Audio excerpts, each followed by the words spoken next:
আলাইকুম, সবাই কেমন আছেন? আশা করছি সবাই ভালো আছেন। অন্যকে ঠকিয়ে কখনোই সুখে থাকা যায় না, ভালো থাকা যায় না।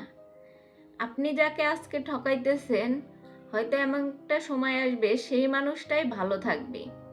আপনি হয়তো কষ্টে পড়ে যাবেন, এমন একটা সময় আসবে যে সময়টাতে আপনি নিজেকে হয়তো ক্ষমা করতে পারবেন না।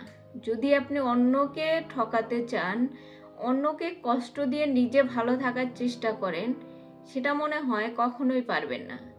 কারণ প্রকৃতিতে একটা কথা আছে, যেটা প্রকৃতি নাকি প্রতিশোধ নেয়।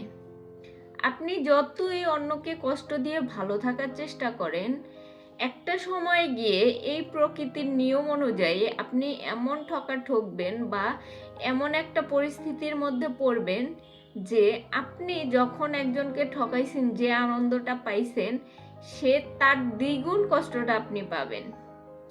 জীবনে যেটাই করেন না কেন, যতটুকু আছে ততটুকুতে সন্তুষ্ট থাকেন এবং আপনার পাশের মানুষটিকে নিয়ে, সাথের মানুষটিকে নিয়ে ভালো থাকার চেষ্টা করেন।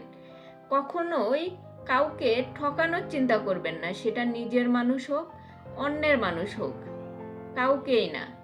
কারণ এই এই যে অন্যকে কষ্ট দেওয়া, সেটা এক সময় গিয়ে আপনারই লাগবে। কারণ আল্লাহ পাক সব মানুষেরই সমানভাবে সৃষ্টিকর্তা। মনে মনে এটা ভাববেন না যে আল্লাহ পাক শুধু আমার কথাই শুনে।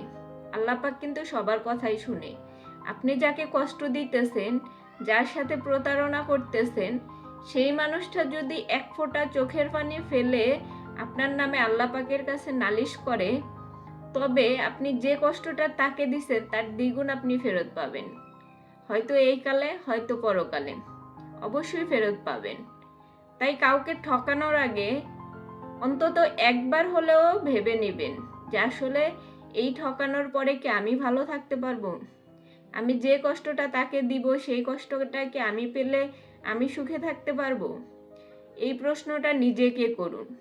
যখন নিজেকে এই প্রশ্নটা করতে শিখবেন, তখন দেখবেন কাউকে কষ্ট দেওয়ার আগে অন্তত 5 বার ভাববেন।